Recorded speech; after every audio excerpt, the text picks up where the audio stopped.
morning.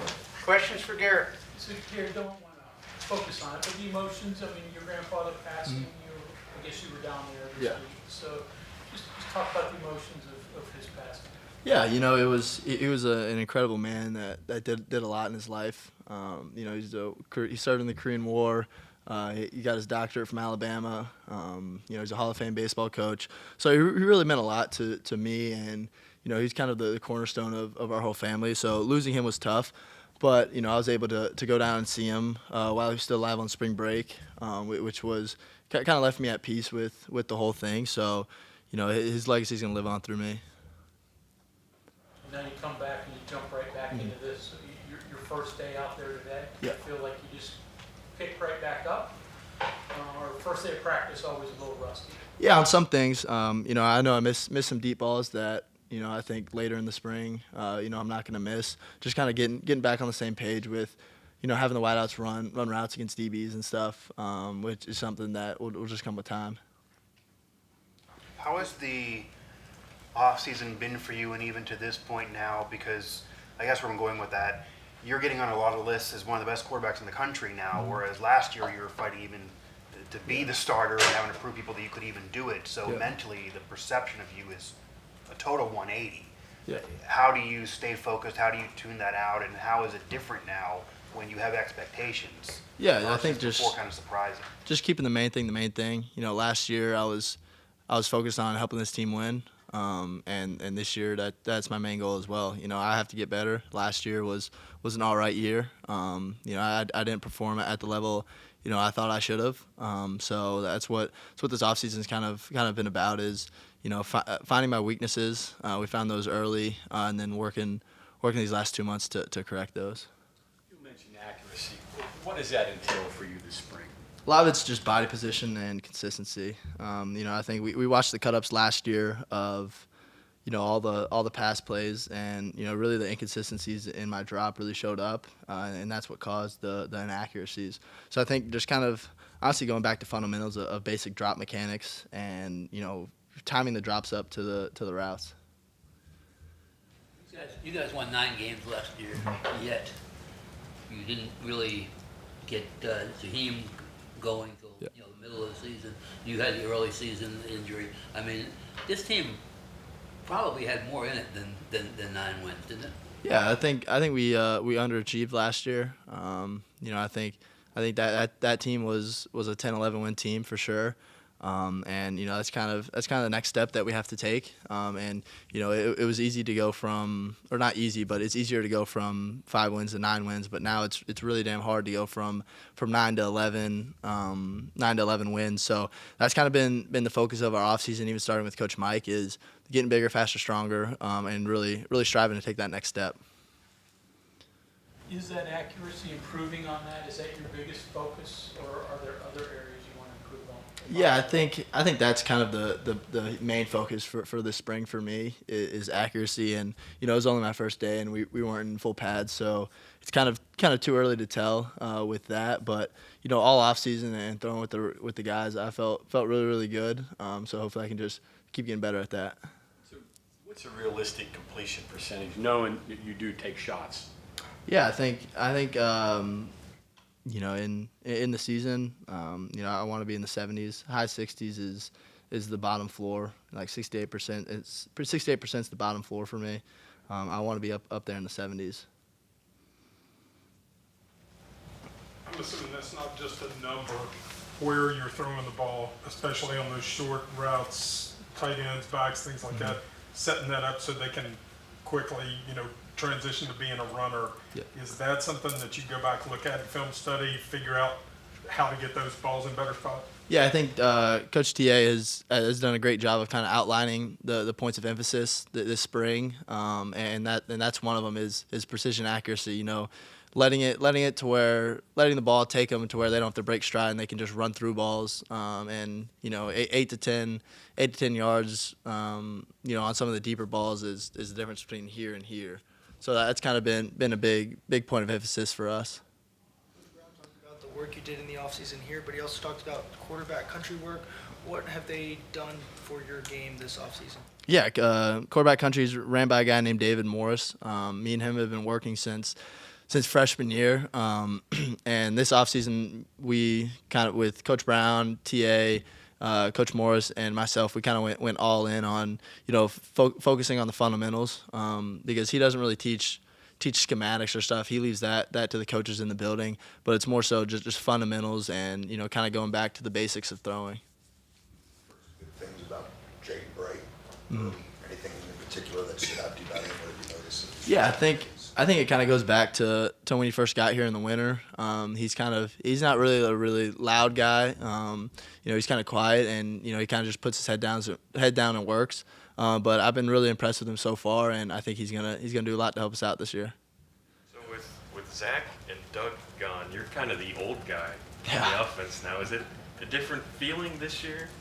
Yeah, it's kind of weird being the old guy in the building. I'm probably one of the oldest ones, but it's all about leadership. Just because you're the oldest guy, you still have to show up and be that same guy every day. So age really doesn't factor in too much to that. You find yourself mentoring or just showing guys the ropes more now? Yeah, I think that's a lot of the game. I had guys like JT and Daggy who really helped me out a ton on preparation and kind of just knowing football. We were different players, but the basics of defensive game plans and stuff like that. So that's kind of been what I've been doing this offseason with Nico and Sean, is kind of helping them out, and anything that I learned the hard way, kind of try to teach them the easy way. You mentioned Tyler Allen. So your third position coach in 3 years. But Yeah. what do you think of Tyler? Hard to adjust to another new position coach? No, Tyler's awesome, and even back at Troy, he was the guy that was showing me around. So our relationship goes way back. We're super comfortable working with each other, and it's been a great new addition to the room.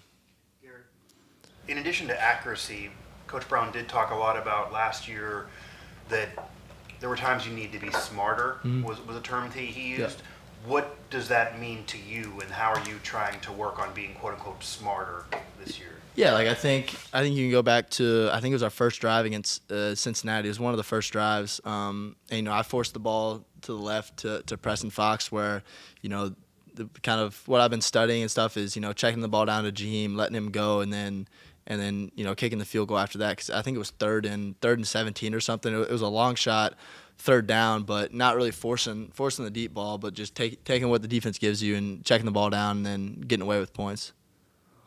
Would you take us back to your relationship with Neil goes back to when you were 11 years old, something like that? 14, 15, something like that, yeah.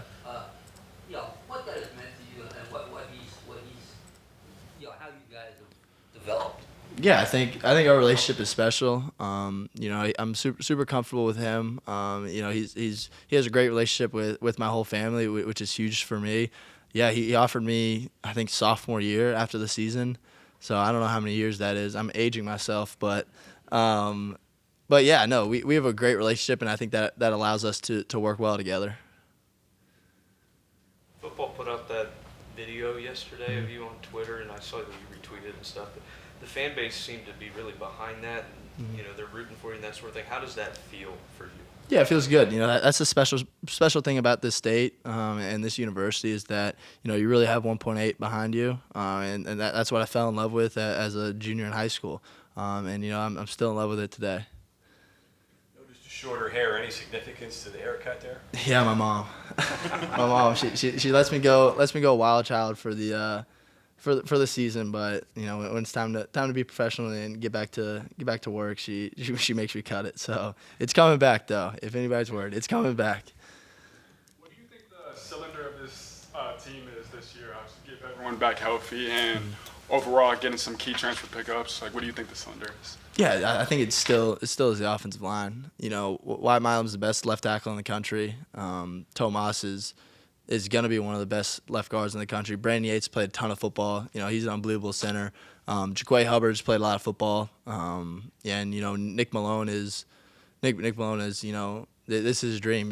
Morgantown kid playing for the university. So it still all starts with the boys up front. If we can't run the ball, if they can't pass protect, all the weapons that we have in the backfield or out wide really don't mean anything. you had great success throwing the ball deep last year. What is the secret behind, throwing explosive pass plays? Yeah, I think it all starts with, like I said, with the guys up front.